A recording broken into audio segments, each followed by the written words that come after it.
లక్షణాలు ఏమైనా బయటకు కనిపిస్తూ ఉంటాయా మేడం? ఇప్పుడు మీకు చిగురు వాపు ఉంటుంది, కొంతమందికి ఆ వాపులో నుంచి ఒక తెల్లగా బయటకు కూడా వస్తూ ఉంటుంది, పస్ లాగా వస్తుంది. సో ఇవన్నీ కూడా రీజన్సే. ఓకే డాక్టర్, పన్ను కదులుతుంది, అన్నిటికంటే మెయిన్ పన్ను కదలటం. ఈ చిగుళ్ళ ఇన్ఫెక్షన్లో మేము చెయ్యలేనిది ఏంటి అంటే పుచ్చన్నా పర్వాలేదని చెప్తాం, కానీ చిగుళ్ళ ఇన్ఫెక్షన్ దానికంటే చాలా డేంజరస్ అండి. ఎందుకు అంటే చిగుళ్ళ ఇన్ఫెక్షన్లో కింద ఉన్న ఎముక కూడా తగ్గిపోయి పన్ను కదిలి ఊడిపోతుంది. పన్ను కదిలి ఊడిపోయినప్పుడు మేము ఆ పన్నుని మళ్ళీ పెట్టాలి అంటే ఇంప్లాంట్ లేకపోతే బ్రిడ్జ్ అనేది పెడతాం. కానీ ఈ పన్ను కదిలినప్పుడు పక్కన పళ్ళు ఎముక కూడా తగ్గిపోయేప్పటికీ మనకి ఏమవుతుంది అంటే మీరు బ్రిడ్జ్ పెట్టండి, ఇంప్లాంట్ పెట్టండి, ఫస్ట్ ఎముకే గట్టిగా లేనప్పుడు ఇంకా ఎలా ఉంటాయి? కాబట్టి నోట్లో అన్నిటికంటే ఇంపార్టెంట్ ఎముక. మేము ఇంప్లాంట్స్ అంటే ఇప్పుడు అంటున్నారు అడ్వాన్స్డ్ ఏంటి, లేజర్స్, ఇంప్లాంట్స్, ఇవన్నీ అడ్వాన్స్డ్.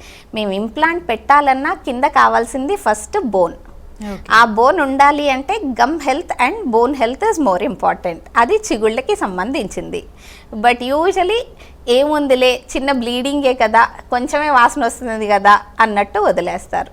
ఓకే, ఒకసారి ఎముక అరిగిపోయిందంటే తర్వాత లైఫ్ లాంగ్ అసలు ఇంకా రాదండి, ఏమీ చెయ్యలేం. ఒక్కసారి పోయింది అంటే ఏమీ చెయ్యలేం.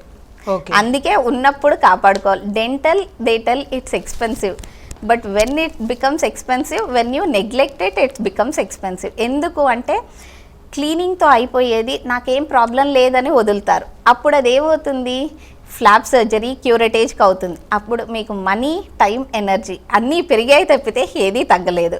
సో అది ఇన్ టైం చేయించినప్పుడు మనకి తక్కువ పడుతుంది అండ్ మనకి ఈజీ మెయింటెనెన్స్ కూడా ఉంటుంది. ఒక్కసారి ఎముక పోయినాకైతే గనక మనం ఏం చేసినా తీసుకురాలేం.